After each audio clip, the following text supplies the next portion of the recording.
We've got some more wedding drama. The first story, am I the a-hole for not wanting to participate in my niece's wedding after she excluded my daughter? This story came June 30th, 2019. Mine and my sister's families are very close. Our kids are more like siblings than cousins. My eldest niece got engaged and we were all thrilled for her. My daughter and I spent hours on the phone with her, helping with her early wedding planning. My niece even mentioned to my daughter that she was having a hard time finding enough bridesmaids because many of her friends are pregnant. Then we all started finding out who my niece had chosen to be in the wedding party. Everyone in the family was included, except for my daughter. My niece asked me and her two sisters to be bridesmaids, asked my son to be a groomsman, including her parents, of course, and even asked my ex, who has been estranged from my side of the family since the divorce, to be the usher. She made a wedding website with photos and descriptions of all of the people in the wedding party. My daughter is the only one not there. Why?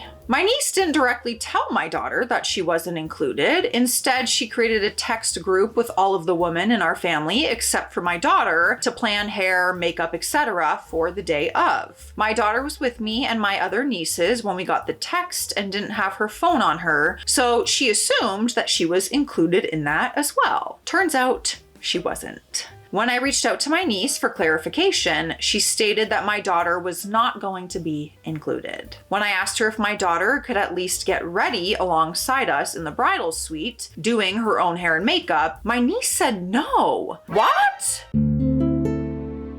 Her exact words were, "There won't be any room for her." My daughter is understandably crushed and has no idea why she'd be the only one not included. My niece wouldn't explain why she had done this, and she wouldn't apologize. Her only words were, "It was my decision to make. I'm sorry that you feel upset about it. I hope you can get over it." I never saw my niece as a mean person, but I am questioning my view of her now. I don't want to participate in a wedding where my daughter has been singled out and excluded for no real reason. I can't think of anything my daughter could have done to offend my niece. It seems like my niece can't come up with a single reason for excluding her either. When my niece asked me to be a bridesmaid, I didn't know that she was planning on asking everyone else in the family except for my daughter. I would not have accepted had I known this. Am I the a-hole if I tell my niece that I won't be able to fulfill my commitment as a bridesmaid and just attend as a guest? I've already posed this with my daughter and she thinks that me and her brother should still both participate because she doesn't want to be blamed for me dropping out. If I decide not to participate, I will be making it clear to my niece that it was 100% my decision to drop out because I feel personally disrespected that she would treat my daughter in this way. I'm torn on how to handle this. Edit, my daughter is 22 and my niece is 34. Get in all your initial thoughts on what we're thinking. I understand it's her wedding and she can totally choose who's in her wedding party and everything, but to say there's not room for her in that room, one more person, and you know that she's the only one excluded from this entire day, like she's gonna roll up as a guest alone? I feel like you can't squeeze her in there.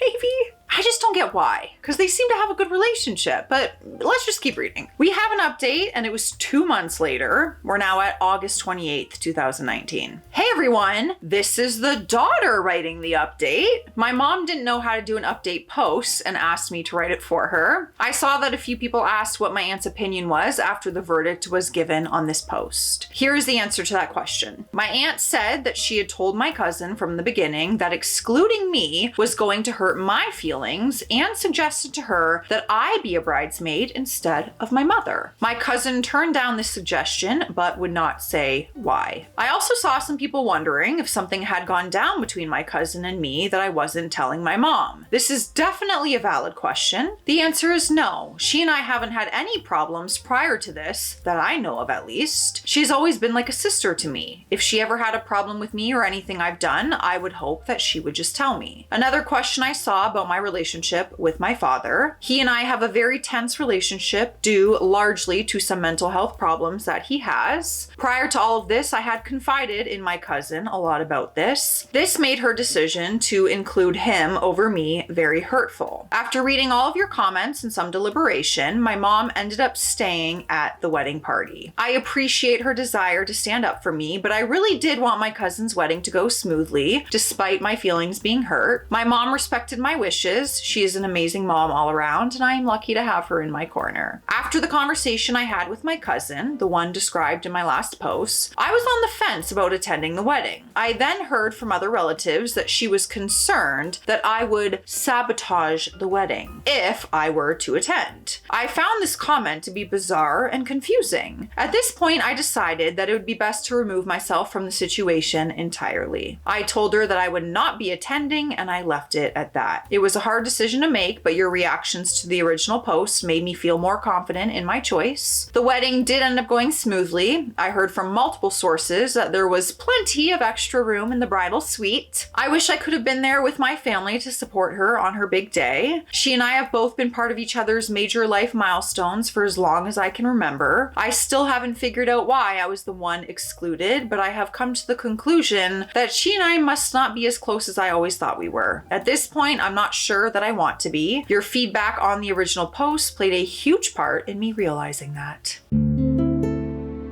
The only thing, and this is totally a guess, so obviously take it with a grain of salt, maybe there's some jealousy there, which is so bizarre because like you're 34 and she's 22. But I don't know. What? There's gotta be an underlying reason there, and I guess we'll never know. And you might not either. I hope you get some kind of like closure from that situation though. That's so bizarre. Moms out there, moms and daughters, if you both watch, how would you handle that situation? Curious. Let me know your thoughts. Next story. Am I the a-hole for secretly selling alcohol at my dry wedding to cover costs?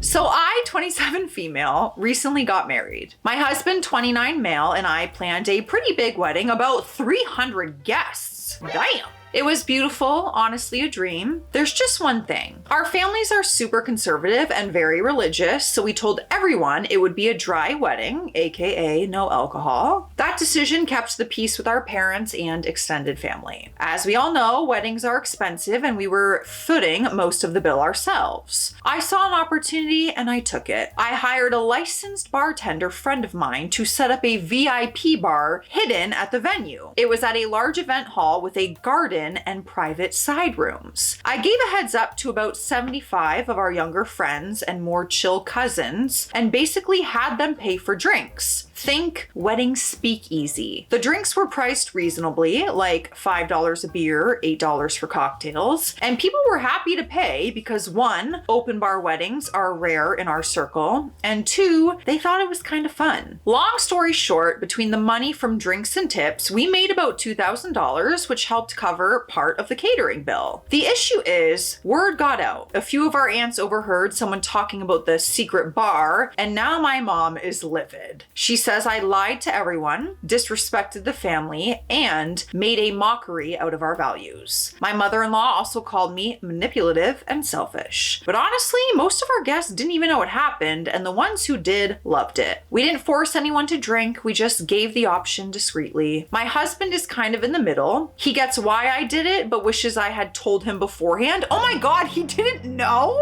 I didn't because I knew he would get stressed and say no out of guilt. So, am I the a-hole for secretly selling alcohol at my dry wedding to offset the cost? Edit, I did not keep the bartender's tips. We paid him well and he kept all of his tips. Now, there's a note here that Reddit deemed her the a-hole. Like, the post was deemed, you are the a-hole. So I'm curious what you guys think. I mean, I feel like your husband should know about this. More than anything, I don't even know what to think about that. I've never heard that before. A secret bar. And you didn't even tell your husband? Wow. You guys gotta tell me your thoughts on that. All right, next story. A friend of mine is planning the Fire Festival of Weddings. Oh my God, if you guys have not seen that documentary, Fire Festival, mind-blowing, insane, go watch it. A friend of mine is planning the Fire Festival of Weddings, and I just need to vent. It started with them deciding to have it on Christmas Eve in her hometown. The reasoning for this is that they have a pre-planned trip there for Christmas with her family, and they can't afford another one. Never mind that none of the groom's family or friends are there. Most of them have said this is going to be dreadfully expensive and difficult for them because of Christmas, and 30% of their guests are from interstate. They are inviting 80 to 100 people. go. Then I find out that she's cost the wedding at $13K, but they only have a budget of $7K, if they can even save up that much. When I asked how they intended to pay for things, she said, as we go, and that she would organize payment plans so she can pay things off afterwards. So they intend to find vendors, then save up for a deposit for them, then book them, then hope that they can pay off the rest in time, or get a payment plan that would work. She wants to put their limited budget entirely into the ceremony. She is allocating thousands to venues, outfits, photographer, decorations. The groom wants a reception, however. So if they have any sort of slightly formal one, they intend guests to pay for their food and drinks, not just alcohol, but soft drinks as well. Alternatively, they're going to ask people to stop in at a grocery store and pick up a few things to bring to the ceremony afterwards. So, fight the Christmas crowds and then leave food sitting for hours in a hot and dry city in the summer. They also want people to bring their own chairs. Oh my God. Maybe we just don't have a wedding until we can afford one. There's nothing wrong with that, people. Take your time. It's okay. Another possible reception option is to defer it to Boxing Day and invite everyone to her cousin's house for leftovers. She has not asked her cousin about this, but assumes it would be okay because her cousin has an open door policy for friends on Boxing Day. Tell me you've never done Christmas without telling me you've never done Christmas. All of the invited guests can just go without or fend for themselves on Christmas Day in anticipation of some leftover potato salad at the house of someone they don't know. This also includes the groom's family. To compensate for not having a reception or much of one, she is going to have a 2-hour ceremony with 20 people doing readings. I say she because none of the groom's people are included in this. He gets the best man to stand up with him, and that is it. She is using ChatGPT to write her vows, and she is going to do the groom's vows for him so he gets them right. She told me that right in front of him when we were all having coffee. To keep costs down, the decor will all be do-it-yourself. However, they are not arriving in the city until the afternoon before the wedding.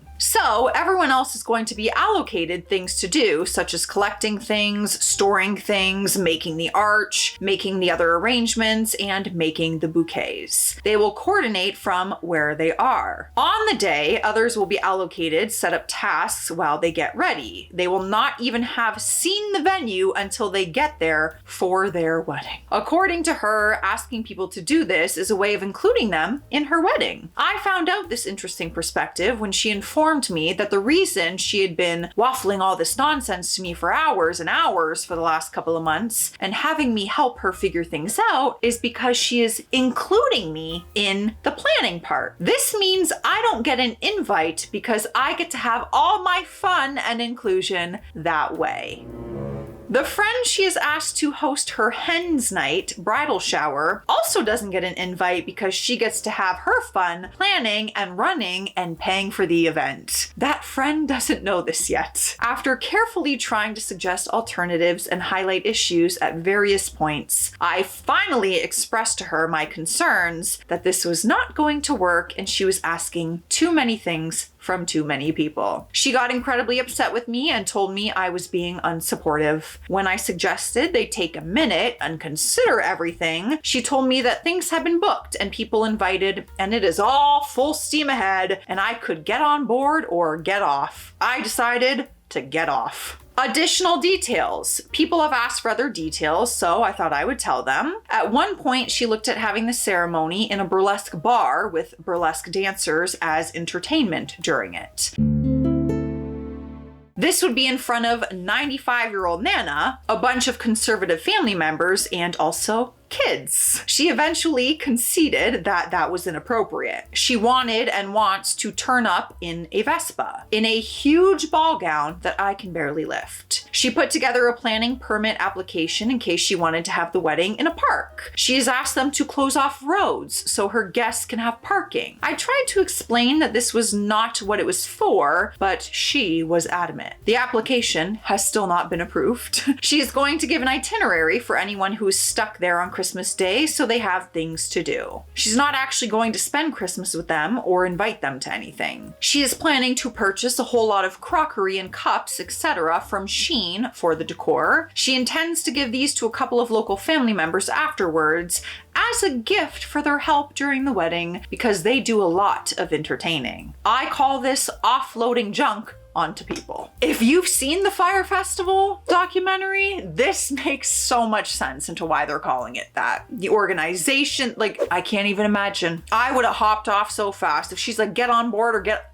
Thank you for offering me to hop off this train, baby. You don't even need to stop. I will tuck and roll, okay? No thanks. That's wild. We've got another story, but first we have to hydrate. I actually really need to hydrate. I've got a bit of a headache, and anytime I have a headache, I'm like, we gotta get some water, you know? Cheers. Hope you're having a good day.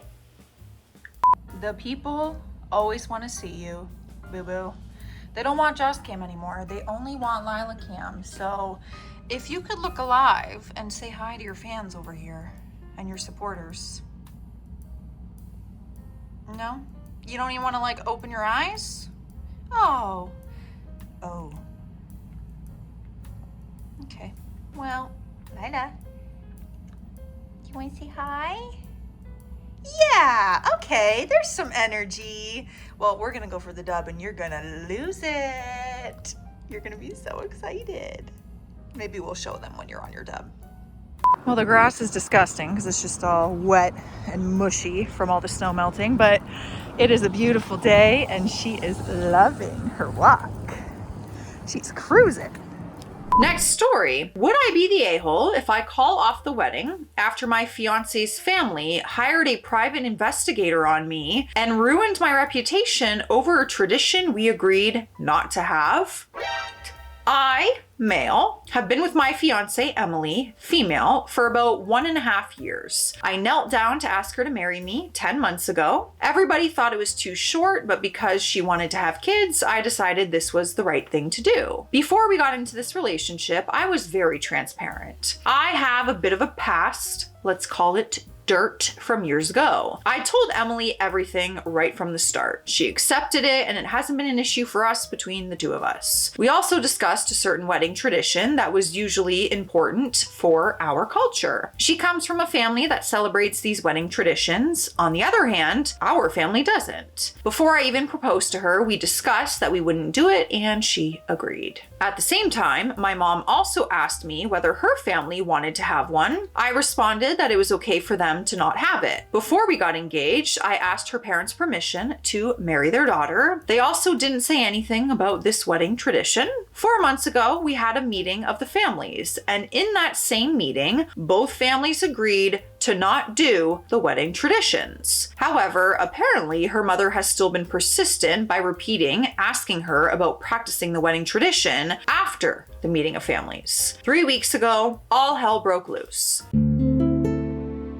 Because my fiance was feeling sad, she said yes to doing the wedding tradition. She was chatting to me now about having it. I didn't know what to do, but I felt like it was a strong request. So the next day, I asked my parents if it was okay to proceed. Our family decided that it was still a no. At this time, I explained that my fiance's mother was the one being insistent, and it wasn't my fiance who wanted this wedding tradition. So we said no. When our no happened, my fiance was worried this would be a no wedding tradition, no marriage sort of thing. So she also called a family meeting herself. I have no idea what happened inside that room, but when it finished, she understood what the wedding tradition was, and it was a process of honoring your parents. And so she requested the wedding tradition to me. This time, it was her who was requesting the wedding tradition. The meeting ended with my fiance's family also asking, why can't his family give a compromise. And so I go back to the drawing board and I plan to ask my family one more time. This time I frame it that my fiance realized her mistake before and now has realized the importance of it. Therefore, she wants to do it. After her family meeting, a few things happened. Number one, unbeknownst to me, due to her family meeting that was called, her brother launched a private investigation against me to find my dirt. Number two, since she was going through an emotionally tough time, I asked to meet her friends so maybe they would understand.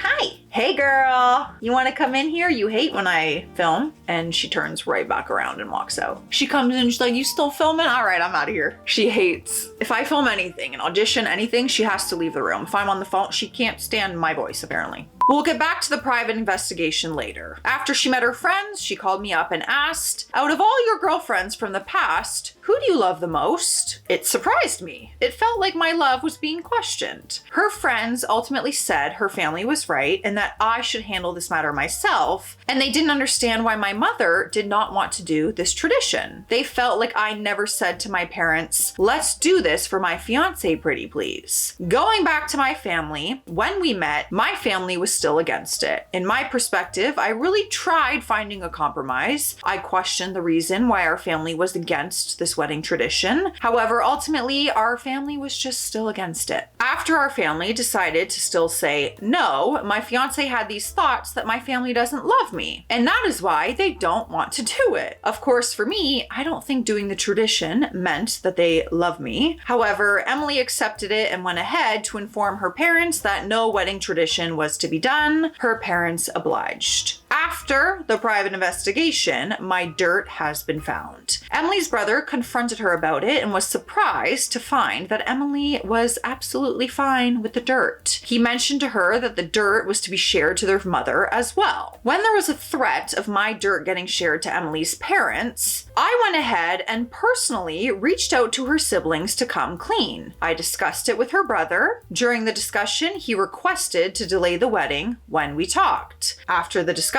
my fiance has reported to me that he knows me better now and seems like he's backing down. The damage has been done though. I've been told that my closest friends have been asked whether my dirt is true or not. I love Emily, but I feel betrayed. She didn't hold the line against her family when it mattered. Now her family has violated my privacy with a private investigator, threatened to expose my past, and is actively ruining my reputation. All because my family wouldn't agree to a ceremony we had already agreed to skip. I'm worried as well that her family and friends don't respect her decision and have the tendency to go beyond boundaries. I'm worried that during her friends and family conversations, my fiance doesn't protect me or defend me on her own. I am seriously considering leaving her. The trust feels broken and her family seems dangerous to my future peace of mind. So, would I be the a-hole?